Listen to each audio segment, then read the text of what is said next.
வணக்கம், வாழ்க வளமுடன். நான் உங்கள் ஏஎல்பி ஜோதிடர் செல்வகுமார். இன்றைக்கி நம்ம பார்க்க இருக்கிற காணொளி சாயா கிரகம், நிழல் கிரகம் என்று அழைக்கப்படக்கூடிய ராகுவை பற்றிய ஒரு காணொளி தான் இது. ஜாதகத்தில் ராகு பகவான் எங்கே இருக்கார் அப்படிங்கிறத பொறுத்து பலன் எடுக்கிறதுல ஜோதிடர்கள் கை தேர்ந்த நல்ல அனுபவமிக்க ஜோதிடர்களே சில சமயங்களில் சறுக்கி விடுகிறார்கள் அப்படிங்கிறத நம்ம நேரடியாக பார்க்குறோம். ஏன்னா கண்ணுக்கு தெரியாத ஒரு அரூபமான கிரகங்களான இந்த ராகு கேதுக்களை கணிக்கிறதுங்கிறது சவாலான விஷயம்தான். ஏன்னா சூரியனோ சந்திரனோ நம்ம கண்ணுக்கு நேரடியாக புலப்படக்கூடிய ஒரு கிரகங்கள். மற்ற கிரகங்கள்லாம் தொலைநோக்கியில் கூட பார்க்கலாம். சில சமயத்தில் வானத்தில் வெறும் கண்ணில் கூட அது தென்படும்.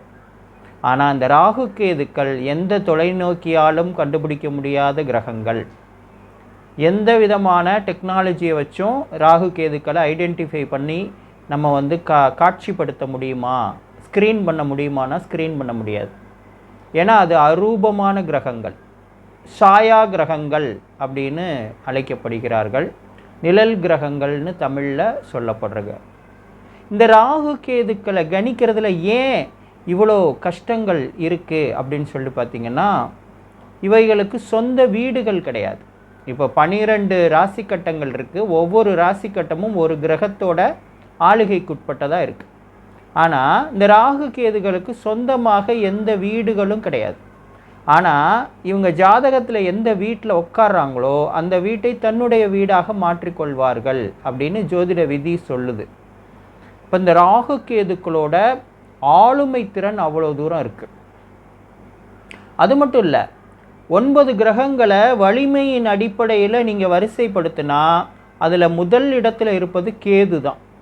செம்பாம்பு என்று அழைக்கக்கூடிய கேது பகவான் தான் வலிமையில் முதல் கிரகம் அப்படின்னு சொல்லப்படுது. இப்போ இந்த ராகு கேதுக்களோட வலிமை அவ்வளோ தூரம் இருக்குது.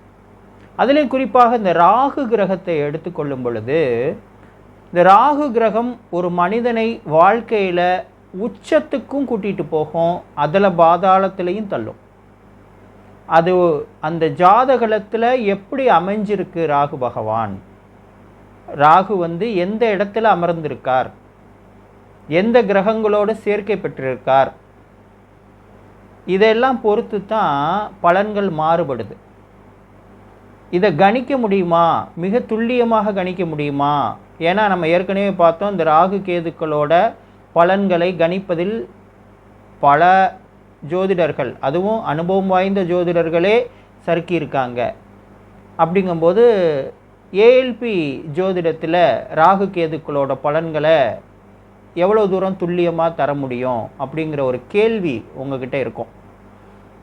ஆனால் எங்களுடைய ஜோதிட பேராசான் பொதுவுடைமூர்த்தி ஐயா அவர்கள் துல்லியமான மிக எளிமையான கணக்கீடுகளை கொடுத்துருக்குறாங்க. அந்த கணக்கீடுகளின் மூலம் மற்ற கிரகங்களைப் போலவே ராகு கேதுக்களினுடைய பலன்களையும் துல்லியமாக கூற முடியுமான கூற முடியும். ராகு கேதுக்கள் ஜாதகத்தில் இப்போ போகிற அக்ஷய லக்னத்திற்கு எங்கே இருக்காங்க, அக்ஷய ராசிக்கு எங்கே இருக்காங்க என்பதை கொண்டு பலன்களை துல்லியமாக கொடுக்க முடியுமா அப்படின்னா கொடுக்க முடியும். அப்படிங்கிறது தான் இதில் உள்ள விஷயம். குறிப்பாக நம்ம ராகு பகவானை எடுத்துக்கிறோம். இந்த காணொளியில் ராகு பகவான் என்னென்ன விஷயங்களை தருவார் அப்படின்னு சொல்லி பார்த்திங்கன்னா, இப்போ ஒருத்தர் மீடியா துறையில் ரொம்ப ஃபேமஸ் ஆகணும், குறிப்பாக அது எந்த துறையாக இருந்தாலும் சரி, சின்ன திரையாக இருந்தாலும் சரி, இல்லை சினிமா எனப்படும் பெரிய திரையாக இருந்தாலும் சரி, அல்லது யூடியூப் எனப்படக்கூடிய அந்த வலையொலி துறையாக இருந்தாலும் சரி, எந்த துறையாக இருந்தாலும் அதில் மீடியாவில் பெரிய ஸ்டார் வார்ஸ் எனப்படக்கூடிய அந்த பயோனியர் எனப்படும் அந்த நிபுணர் ஆகணும், எல்லோரும் விரும்புகிற ஒரு பிரபலமாகணும், எல்லோராலும் ஆராதிக்கப்படக்கூடிய ஒரு செலிபிரிட்டி எனப்படக்கூடிய அந்த நிலைக்கு வரணும் அப்படின்னா ராகு பகவானுடைய அந்த சப்போர்ட் அப்படிங்கிறது ஒருவருடைய ஜாதகத்தில் சிறப்பாக இருந்தால் மட்டும்தான் அது நடக்கும். இன்ஃபர்மேஷன் டெக்னாலஜி எனப்படக்கூடிய தகவல் தொழில்நுட்பத்துறை, அதில் நீங்கள் சாதிக்கணும், நல்ல பெரிய பொசிஷனுக்கு வரணும், அல்லது ஒரு சொந்தமாக ஒரு ஐடி கம்பெனி ரன் பண்ணணும், இல்லை ஐடி கம்பெனியில் பெரிய ஒரு டெசிக்னேஷனுக்கு நீங்கள் போகணும் அப்படின்னா ராகு பகவானுடைய சப்போர்ட்டுங்கிறது ஜாதகத்தில் சிறப்பாக இருக்க வேண்டும். இது மட்டும் இல்லை, பங்கு சந்தையில் முதலீடு செஞ்சு நீங்கள் நல்ல பணம் சம்பாதிக்கணும், நிறைய லாபம் ஈட்டணும், அதிகமான வெற்றிகளை பெறணும் அப்படின்னா ராகு பகவானுடைய சப்போர்ட் தேவை. இது மட்டும் இல்லை, எல்லா துறையிலையும் ஹைடெக் டெக்னாலஜி, அதாவது டெக்னாலஜினா புதன், ஹைடெக் டெக்னாலஜி அதாவது உயர் தொழில்நுட்பம் அப்படின்னு சொல்லுவோம்ல, உயர் தொழில்நுட்பம் அப்படின்னா ராகு பகவான் தான். இப்போ இன்றைக்கி வந்திருக்க ஏஐயாக இருக்கட்டும், இன்னும் இதுக்கு மேலே என்னென்ன அட்வான்ஸ்டு டெக்னாலஜிஸ் வருதோ அது பூரா ராகு பகவான் தான். அப்போ அந்த துறைகள்லாம் நீங்கள் பெரிய ஆளாகணும், அந்த துறைகளில் நீங்கள் மிளிரணும் அப்படின்னா நீங்கள் ராகு பகவானுடைய சப்போர்ட்டுங்கிறது உங்கள் ஜாதகத்தில் சிறப்பாக இருந்தால்தான் பண்ண முடியும். இது மட்டும் இல்லை, திடீர் அதிர்ஷ்டங்கள் என்று சொல்லக்கூடிய கேம்பிளிங் மூலமாக பணம் வர்றது, சூதாட்டத்தின் மூலமாக பணம் வர்றது, லாட்ரி சீட்டு எனப்படும் அந்த லக்கி ட்ரா அதன் மூலமாக பணம் வர்றது, இதுக்கெல்லாமே ராகு அவங்களுடைய ஜாதகத்தில் யோகமாக இருந்தால் தான் அது நடக்கும். மித்த கிரகங்கள் எப்படி இருந்தாலும் சரி, ராகு யோக கிரகமாக ஒருவருடைய ஜாதகத்தில் இருந்தால்தான் உழைப்பில்லாமல் அனாமத்தாக பணம் வருதல். அதான் அனாமத்தாக பணம் வர்றதுன்னா என்னது, சம்பந்தம் இல்லாமல் பணம் வரும், அதுக்கு ராகு பகவான் தான் அதிபதி. சரி, இதெல்லாம் ராகு யோகமாக இருந்தால் செஞ்சிடும். ராகு யோகமாக இல்லை நம்ம ஜாதகத்தில் என்னென்ன பண்ணும் அப்படின்னு சொல்லி பார்த்தீங்கன்னா, ஒருத்தரை க்ளீனாக நடுத்தருவுக்கு கொண்டு வந்துடும். அதுக்கான வேலைகளை சிறப்பாக செய்வார் ராகு பகவான். இதில் கிரகத்தின் மேலே நம்ம பழி சொல்லக்கூடாது, குறை சொல்லக்கூடாது. நம்மளுடைய கர்ம வினைக்கு தகுந்தபடி தான் அனைத்து கிரகங்களும் செயல்படுகின்றன. இப்போ நம்ம கர்ம வினை நம்ம துன்பப்படணும், நஷ்டத்தை சந்திக்கணும், இழப்பை சந்திக்கணும், ஏமாற்றத்தை சந்திக்கணும், துன்பத்தை சந்திக்கணும்னு இருந்துச்சுன்னா ராகு பகவான் அதற்கான வேலையை தான் செய்வார். திடீர் அதிர்ஷ்டத்தின் மூலம் நீங்கள் செல்வத்தை பெறணும், நிறைய லாபத்தை பெற்று குறைந்த காலத்தில் நீங்கள் உயர்ந்த நிலைக்கு போகணும், எல்லோ மக்களாலும் போற்றப்படுகிற ஒரு பெரிய பர்சனாலிட்டி ஆகணும் அப்படின்னா அந்த வேலையும் ராகு பகவான் செய்வார். அப்போ நம்ம கர்மவினைக்கு ஏற்பத்தான் ராகு பகவான் செயல்படுவார். அதனால் ராகு பகவான் மேலே நம்ம குறை சொல்லக்கூடாது. ஆனால் ராகு பகவானின் இருப்பை பொறுத்து ஜாதகத்தில் ராகு பகவான் எங்கே இருக்காரு, எந்த வீட்டில் அமர்ந்திருக்காரு, எந்த கிரகத்தோடு சேர்க்கை பெற்றிருக்காரு, இதை வச்சு நமக்கு அவர் யோகத்தை தருவாரா அவயோகத்தை தருவாரா, நமக்கு அவர் நன்மையை செய்வாரா அல்லது தீமையை செய்வாரா அப்படிங்கிறதையே முன்கூட்டியே கணித்து அதுக்கு தகுந்த மாதிரி நம்ம முன்னெச்சரிக்கையாக இருக்க முடியுமா அப்படின்னா இருக்க முடியும். அப்படிப்பட்ட ஒரு வாய்ப்பினை ஏஎல்பி ஜோதிடம் அளிக்கிறது. ஒரு உதாரணத்துக்கு நான் சொல்கிறேன். ராகு பகவான் நிலராசிகளில் அமரக்கூடாது. நிலராசினா யாரு? ரிஷபராசி நிலராசி, கன்னி ராசி நிலராசி, மகர ராசி நிலராசி. இது ஒரு உதாரணம். இதுக்கு மேலே நிறைய கணக்கீடுகள் இருக்குது. இதை மட்டும் வச்சே பலன் சொல்ல முடியாது. இப்போ ஒரு ஜாதகத்தில் ரிஷபத்தில் ராகு இருந்துட்டாரு, கன்னியில் ராகு இருந்துட்டாரு, மகரத்தில் ராகு இருந்துட்டாருனாலே பாதிப்பு வரும் அப்படின்னு நினைக்கக்கூடாது. இது ஒரு ஸ்டெப்பு. இது இன்னும் இது மாதிரி நிறைய கணக்கீடுகள் இருக்குது. அதை வச்சு துல்லியமான பலன்கள் சொல்ல முடியும். ஆனால் பொதுவாகவே இந்த நில ராசிகளில் ராகு பகவான் அமரும் பொழுது அவர் நன்மையை செய்வாரா அப்படின்னு பார்த்தா நன்மையை செய்வதற்கான வாய்ப்புகள் குறைவு. ரிஷபத்தில் இருக்கிற ராகு நன்மையை செய்வாரா அப்படின்னா மேஷத்தில் இருக்கிற ராகு செய்கிற அளவுக்கு நன்மையை ரிஷபத்தில் இருக்கிற ராகு செய்ய மாட்டார். கன்னியில் இருக்கிற ராகு நன்மையை செய்வாரா அப்படின்னா துலாமில் இருக்கிற ராகு செய்கிற நன்மையை விட கன்னியில் இருக்கிற ராகு குறைவாக தான் நன்மை செய்வார், அவர் நல்ல இடத்துல இருந்தால் கூட. அதே போல் தனுசில் இருக்கிற ராகு செய்கிற நன்மையை மகரத்தில் இருக்கிற ராகு செய்ய மாட்டார், அவர் நல்ல இடத்தில் இருந்தாலும் கூட. இதுக்கு சில கணக்கீடுகள் இருக்குது. இதுவே இறுதியான கணக்கில் இதுக்கு மேலே நிறைய கணக்கீடுகள் இருக்குது. இது போல் இன்னும் நிறைய விஷயங்கள் ராகு பகவானுடைய இருப்பை பொறுத்து ஏஎல்பி ஜோதிடத்தில் நம்ம சொல்ல முடியும். இதை வச்சு துல்லியமான பலன்கள் ஏஎல்பி நட்சத்திர புள்ளிகளாக ராகு பகவானுடைய நட்சத்திர புள்ளிகள், அதாவது திருவாதிரையோ சுவாதியோ சதயமோ போகையில் எப்படி இருக்கும், அதே போல் ஏஆர்பி நட்சத்திரங்களாக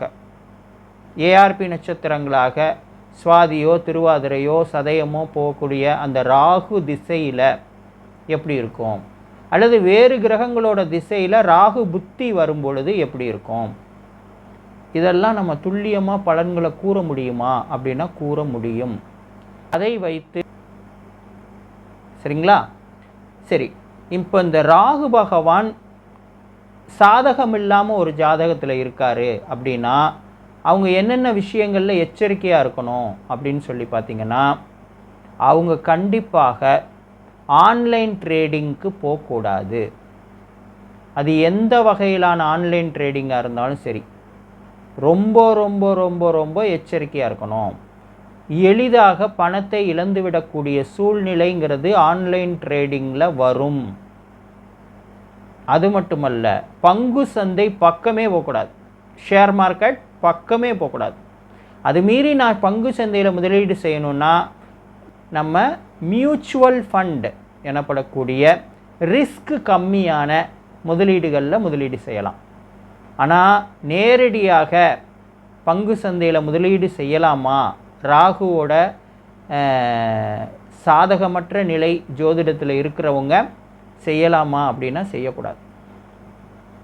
அதே மாதிரி ராகுவோட இருப்புங்கிறது ஜாதகத்தில் சாதகமாக இல்லை அப்படின்னா அவங்க மீடியா துறையை தவிர்ப்பது நல்லது. அப்போ அவங்க என்னென்னா மீடியா துறையில் என்ட்ராயிருவாங்க, ஒரு நல்ல காலகட்டம் யோகமான காலகட்டம் போகக்கூடிய காலங்களில் அவங்க என்ட்ராயிருவாங்க. ஆனால் அதில் பெரிய ஷைன் பண்ண முடியுமா, ஜொலிக்க முடியுமா, அதில் நிறைய சம்பாதிக்க முடியுமா, புகழ் பெற முடியுமானா அது கேள்விக்குறி தான். அப்போது அவங்க கால விரயம் பொருள் விரயம் பண்ணாமல் வேறு துறையை தேர்ந்தெடுத்து அதில் உச்சத்துக்கு போகலாம். அப்போது ராகுவோட இருப்பை பொறுத்து தான் நம்ம மீடியா துறையை வேணுமா வேணாமாங்கிறத முடிவு பண்ண முடியும். சரி, ராகுங்கிறது வெளிநாட்டு கிரகம் அப்படிங்கிற ஒரு தன்மையும் இருக்குது. அப்போ வெளிநாட்டில் போய் நான் ஒரு தொழில் தொடங்கி சக்ஸஸ்ஃபுல்லாக நடத்தணும், வெளிநாட்டு நிறுவனத்திலேயோ அல்லது வெளிநாட்டிலேயோ போய் நான் வேலை பார்க்கணும், அங்கே நல்ல சொத்துக்கள் சேர்த்து சந்தோஷமாக செல்வாக்கோடு வாழணும் அப்படின்னா ராகு பகவான் ஜாதகத்தில் நல்ல நிலையில் இருக்கணும். அப்போது வெளிநாட்டு தொடர்புகளை யோசிப்பவங்களும் ராகு பகவானுடைய இருப்பை ஜாதகத்தில் செக் பண்ணிக்கணும். சரி, அது மட்டுமல்ல, ஆன்லைனில் நான் பிஸ்னஸ் பண்ணுறேன், ஆன்லைனில் நான் இன்றைக்கி எல்லா தொழில்களுமே ஆன்லைன் ஆயிடுச்சு. ஒரு பெட்டி கடை பாட்டியம்மா கீரை விற்கிறாங்கல்ல, அவங்க கூட யூபிஐ ஐடி வச்சுருக்காங்க. அப்போது எல்லாமே ஆன்லைன் ஆகிக்கிட்டே இருக்குது கொஞ்சம் கொஞ்சமாக. இல்லை எலக்ட்ரானிக் சம்பந்தமான தொழில் பண்ணுறேன் அல்லது எலக்ட்ரானிக் சம்பந்தமான கம்பெனியில் வேலை பார்க்குறேன் அப்படின்னா அதுக்கும் ராகுவோட சப்போர்ட்டுங்கிறது தேவை. ஸோ இப்படி நீங்கள் ராகுவோட காரகத்துவம் எல்லாம் என்னன்னு தெரிஞ்சுக்கிட்டு அந்த துறைகள்லாம் நீங்கள் தேர்ந்தெடுக்கணும், அதில் வேலை செய்யணும், அல்லது அந்த தொழிலையே நீங்கள் சொந்தமாக செய்யணும், அல்லது அது சம்பந்தமான படிப்புகள் படிக்கணும்னா நம்ம ஜாதகத்தில் ராகு வலுவாக இருக்காரா, ராகு சாதகமாக இருக்காரா அப்படிங்கிறத பார்த்துக்கிட்டு தான் அந்த வேலையை செய்யணும். இல்லைன்னா அதில் பெரிய வெற்றியை பெற முடியாது. பெரிய வெற்றியை பெற முடியாட்டி கூட பரவாயில்ல, நெகட்டிவாக போய் இருக்கிறதையும் இழக்கக்கூடிய சூழ்நிலையும் ஏற்படும். ஏன்னா ராகுங்கிறது கற்பனையை அதிகப்படுத்தக்கூடிய ஒரு கிரகம். ஒரு கிரியேட்டிவிட்டியை ராகு கொடுக்கும். பாசிட்டிவாக கிரியேட்டிவிட்டியை கொடுத்துருச்சுன்னா நல்லது.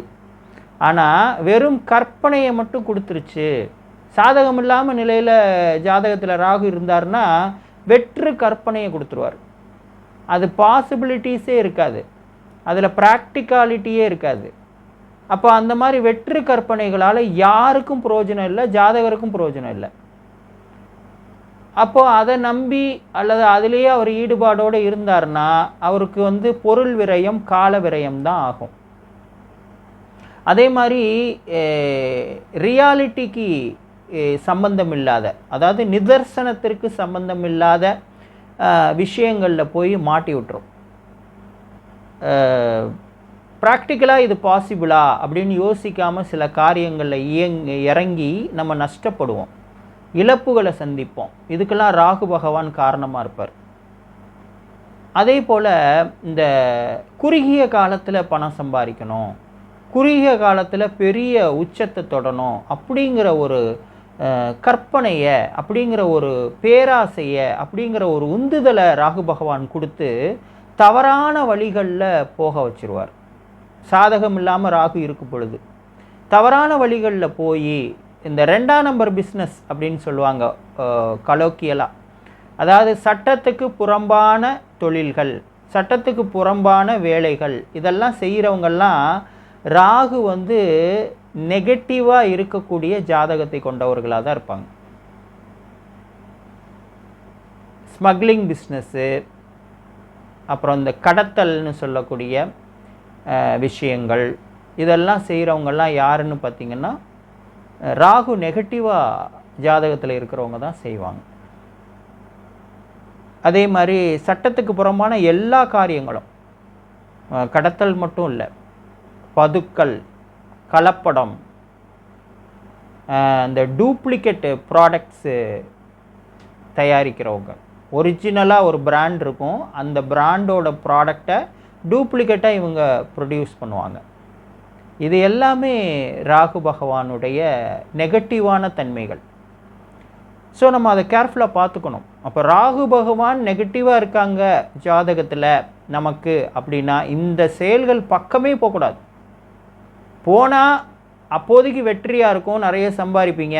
ஆனால் ஒரு காலகட்டத்தில் கூண்டோடு மாட்டி விட்டுருவார். அந்த சாதகமற்ற ஒரு நிலை ஜாதகத்தில் வரும் பொழுது மாட்டிட்டு எல்லாமே இழந்து நடுத்தருவுக்கு வந்துடுவோம் அப்படிங்கிறது தான் இங்கே முக்கியம்.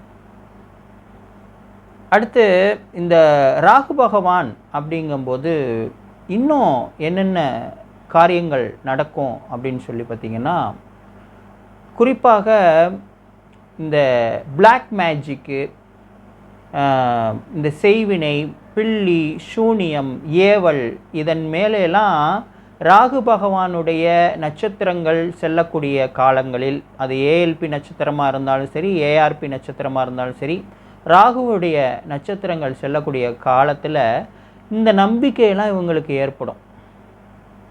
இவங்க என்னென்னா, ராகு நெகட்டிவாக இருப்பார், அப்போ அவர் துன்பத்தை கொடுப்பார். இவங்க என்ன நினச்சிக்குவாங்கன்னா, யாரோ எனக்கு ஏவல் பண்ணியிருக்காங்க, செய்வினை பண்ணியிருக்காங்க, சூன்யம் வச்சுருக்காங்க, யாரோ என் மேலே இந்த மாதிரி தீய சக்திகளை ஏவி விட்டுருக்காங்க அப்படின்னு சொல்லி நம்ப தொடங்குவாங்க. இது யாருக்கு நடக்கும்னா, இந்த ராகுவோட நட்சத்திரங்கள் செல்பவர்களுக்கு தான் நடக்கும். அப்படிலாம் எதுவும் இருக்காது, பட் இவங்க அதை முழுமையாக நம்புவாங்க. இவங்க நம்புறதுக்கு தகுந்த மாதிரியே காரியங்களும் நடக்கும். அங்கே சில சமயம்லாம் பார்த்திங்கன்னா கண்ணார நான் உருவத்தை பார்த்தேனே சொல்லுவாங்க. ஆனால் அவங்க பொய்யெல்லாம் சொல்லலை, அவங்களோட மனப்பிரமை அப்படி ஒரு உருவத்தை கிரியேட் பண்ணி அவங்க முன்னாடி இல்யூஷனாக நிறுத்துது. இல்யூஷனாக அவங்க வந்து பார்க்குறாங்க, உண்மையாலுமே பார்க்குறாங்க அவங்க. ஆனால் அப்படி ஒரு பொருள் இல்லை, ஆனால் அவங்க பார்க்குறாங்க. ஏன்னா அவங்க மைண்ட் அப்படி வேலை செய்யுது. இல்லாத ஒன்றை இருப்பதாக கற்பனை செய்வது தான் ராகு. ஸோ இந்த மாதிரி ஒரு மைண்டு டிஸ்டர்ப்டாக இருக்கும். இந்த மாதிரி தேவையற்ற விஷயங்கள்லாம் நம்பிக்கை வரும். எல்லாரையும் வந்து நம்பி ஏமாந்து அதனால் ஒரு விரக்தி மனப்பான்மை ஏற்படுமா அப்படின்னா ஏற்படும். இதெல்லாம் வந்து ராகு நெகட்டிவாக இருந்தால் நடக்கக்கூடிய விஷயங்கள்.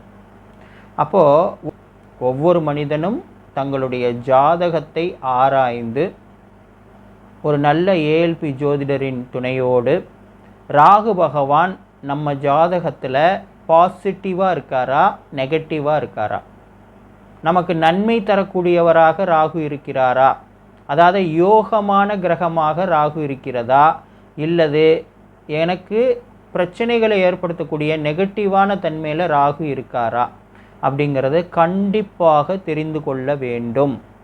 அப்படி தெரிந்து கொண்டு அந்த ராகு பகவானுடைய நட்சத்திரங்கள் ஏஎல்பி நட்சத்திரங்களாக செல்லக்கூடிய காலகட்டங்களிலும் சரி, ஏஆர்பி நட்சத்திரமாக செல்லக்கூடிய காலகட்டங்களிலும் சரி, திசா புத்தியில் ராகு திசையோ ராகு புத்தியோ செல்லக்கூடிய காலகட்டங்களிலும் சரி, மிக மிக எச்சரிக்கையாக இருக்க வேண்டும்.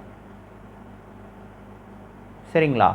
இது ஒரு ஏஎல்பி ஜோதிடர்கிட்ட போய் நீங்கள் ஜாதகத்தை கொடுத்தீங்கன்னா தெளிவாக அதுக்கான கைட்லைன்ஸை அவங்க கொடுத்துருவாங்க. இப்படி இப்படி இருக்கணும், ராகு திசை நடக்கிறப்போ இப்படி இருக்கணும், ராகு புத்தி நடக்கிறப்போ இப்படி இருக்கணும், ஏஎல்பி நட்சத்திரமாக ராகுவோடைய நட்சத்திரங்கள் போகக்கூடிய காலகட்டங்களில் இப்படி நடந்துக்கணும், இதை செய்யலாம், இதை செய்யக்கூடாது, இப்படிங்கிற ஒரு அழகான சிறப்பான துல்லியமான வழிகாட்டுதல்களை ஒரு ஏஎல்பி ஜோதிடர் ரொம்ப அழகாக கொடுத்துருவார். தயவுசெய்து அதை கேட்டு பயன்படுத்தி நீங்கள் அதை ஃபாலோ பண்ணிங்கன்னா இந்த ராகு பகவான் நெகட்டிவாக இருக்கிறதுனால வரக்கூடிய பாதிப்புகள்லேருந்து உங்களை தற்காத்து கொள்ள முடியும். அதே சமயத்தில் ராகு பகவான் சாதகமாக இருக்கார் ஜாதகத்தில்னா அதை நீங்கள் யூஸ் பண்ணிக்கிட்டு நீங்கள் மேலே வரலாம் லைஃப்பில், அதையும் செய்யலாம். அந்த காலகட்டத்தில் என்னென்ன காரியங்கள் செஞ்சால் நம்ம மேலே வர முடியும், என்னென்ன காரியங்கள் செஞ்சால் மாபெரும் வெற்றியை சந்திக்க முடியும் அப்படிங்கிறத தெரிஞ்சுக்கிட்டு நீங்கள் அந்த காலகட்டத்தை நீங்கள் யூஸ்ஃபுல்லாக யூஸ் பண்ணிக்கலாம், பயனுள்ள முறையில் அதை பயன்படுத்திக்கலாம் அந்த ராகுவோட டைமிங்கை அப்படிங்கிறது ஒரு விஷயம். அதே மாதிரி இந்த ராகுனாலே பிரம்மாண்டம். இப்போ ராகு காலத்திலேயோ, அதாவது ராகுவோட திசை நடக்கக்கூடிய காலங்களிலோ, ராகுவுடைய புத்தி நடக்கக்கூடிய காலங்களிலோ, ஏஎல்பி நட்சத்திரங்களாக ராகுவுடைய நட்சத்திரங்கள் செல்லக்கூடிய காலங்களிலோ நீங்கள் ஒரு காரியத்தை செய்யும் பொழுது ரொம்ப எச்சரிக்கையாக செய்யணும். நீங்கள் ஒரு 10 லட்ச ரூபாயில் வீடு கட்டலாம் அப்படின்ன பட்ஜெட்டோடு ஆரம்பிச்சிங்கன்னா அது 30 லட்ச ரூபாயில் போய் முடியும். நீங்கள் ஒரு 5 லட்ச ரூபாய்க்கு ஒரு கார் வாங்கலான்னு போனீங்கன்னா ஒரு 8 லட்ச ரூபாய்க்கு கார் வாங்கிட்டு வருவீங்க. எல்லாமே பிரம்மாண்டம். உங்களுடைய கட்டுப்பாட்டை மீறிய, உங்களுடைய பட்ஜெட்டை மீறிய, உங்களுடைய வரம்பை மீறிய விஷயங்களாக கையை மீறி நடக்கும். உங்களால் அதை தடுக்கவே முடியாது. அப்போ அந்த ராகு ஆக்டிவாக இருக்கக்கூடிய அந்த ராகு திசையிலையோ ராகு புத்தியிலையோ ஏஎல்பி நட்சத்திரமாக ராகு செல்லக்கூடிய காலகட்டத்திலேயோ ஒரு செயல் செய்யும் பொழுது ரொம்ப ரொம்ப ரொம்ப கட்டுப்பாட்டுடன் உங்கள் வரம்புக்குட்பட்டு செய்யணும். எக்காரணத்தை முன்னிட்டும் யார் சொன்னாலும் எதை நம்பியும் நீங்கள் விரிவுபடுத்திடக்கூடாது. அது நீங்கள் உங்களுக்கு சிக்கலில் வந்து நிற்கும், சிக்கலில் மாட்டிக்குவீங்க. ஸோ இதெல்லாம் தான் நம்ம ராகுவுடைய நட்சத்திரங்கள் செல்லக்கூடிய காலகட்டத்திலும் ராகு திசை காலங்களிலும் ராகு புத்தி காலங்களிலும் நம்ம கையாள வேண்டிய விஷயங்களாக நம்ம ஜோதிடம் நமக்கு அறிவுறுத்துகிறது. மற்றபடி ராகு நட்சத்திரங்கள் ஏஎல்பி நட்சத்திரங்களாக செல்லக்கூடிய காலகட்டத்திலும் சரி, ராகுவுடைய திசாபுத்தி காலங்களிலும் சரி, என்ன மாதிரி வழிபாடுகள் மேற்கொள்ளலாம் அப்படின்னு சொல்லி பார்த்திங்கன்னா, குறிப்பாக திருவாதிரை நட்சத்திரம் ஏஎல்பி நட்சத்திரமாகவோ ஏஆர்பி நட்சத்திரமாகவோ செல்லக்கூடிய காலகட்டங்களில் அவங்க கால பைரவர் வழிபாடு செய்யலாம். கால பைரவர் வழிபாடு செய்யலாம், அல்லது சிவபெருமானை வழிபாடு செய்யலாம், நடராஜ பெருமானை வழிபாடு செய்யலாம். சரிங்களா? அதே போல் சுவாதி நட்சத்திரம் செல்லக்கூடிய காலங்களில் ஏஎல்பி நட்சத்திரமாகவோ ஏஆர்பி நட்சத்திரமாகவோ செல்லக்கூடிய காலங்களில் நரசிம்மர் வழிபாடு, அது லக்ஷ்மி நரசிம்மராக இருந்தாலும் சரி, யோக நரசிம்மராக இருந்தாலும் சரி, ஞான நரசிம்மராக இருந்தாலும் சரி, மகா நரசிம்மராக இருந்தாலும் சரி, உக்கிர நரசிம்மராக இருந்தாலும் சரி, அவரை வழிபாடு செய்யலாம். நரசிம்மர் வழிபாடு தான் ஒரே தீர்வு. சரி, சதய நட்சத்திரம் செல்லக்கூடிய காலங்கள், அதாவது ஏஎல்பி நட்சத்திரமாகவோ ஏஆர்பி நட்சத்திரமாகவோ சதய நட்சத்திரம் செல்லக்கூடிய காலங்களில் அவங்க என்ன வழிபாடுகளை மேற்கொள்ளலாம் அப்படின்னு சொல்லி பார்த்திங்கன்னா, அவங்க சரபேஸ்வரர் வழிபாடு. சரபேஸ்வரர் அது சிவபெருமானுடைய ஒரு அவதாரம். சரபேஸ்வரர் வழிபாடு செய்யலாமா அப்படின்னா செய்யலாம். காளி வழிபாடு செய்யலாமா? செய்யலாம். பிரத்யங்கரா வழிபாடு செய்யலாமா? செய்யலாம். உக்கிர தெய்வங்களை வழிபாடு செய்வதுங்கிறது ராகு பகவானுக்கு உகந்தது. காளி தேவி, பிரத்யங்கரா தேவி, உக்கிர நரசிம்மர், சரபேஸ்வரர், கால பைரவர், இந்த மாதிரி உக்கிர தெய்வங்களை வழிபாடு செய்வது சிறப்பினை தரும் அப்படிங்கிறத பார்க்குறோம். அடுத்து ராகு திசை காலங்களில் உளுந்து தானியம் தானம் கொடுக்கலாம். உளுந்து தானியத்தை தானமாக அளிக்கலாம் அப்படிங்கிறதையும் பார்க்குறோம். ஸோ இப்படிலாம் நம்ம முழு விழிப்புணர்வோடு ராகு கிரகத்தை பற்றி முழுமையாக தெரிந்து கொண்டு, அந்த ராகு கிரகம் நமக்கு பாசிட்டிவாக இருக்கா நெகட்டிவாக இருக்காங்கிறதையும் தெரிந்து கொண்டு, அந்த காலகட்டங்களில் அதற்கு தகுந்தாற்போல் நாம் நடந்து கொண்டால் ராகு பகவானுடைய அனுகிரகம் கிடைப்பதோடு அந்த காலகட்டத்தை நாம் மிக எளிதாக கடக்கவும் முடியும், அதை வெற்றிகரமாக மாற்றவும் முடியும் அப்படிங்கிற ஒரு விஷயத்தை தெரிவித்து கொண்டு, இத்தகைய ஞானத்தை ஏஎல்பி ஜோதிடர்கள் அனைவருக்கும் அளித்த எங்கள் ஜோதிட பேராசான் பொதுவுடைமூர்த்தி ஐயா அவர்களை வணங்கி இந்த காணொளியை நிறைவு செய்கிறோம். வாழ்க வளமுடன்.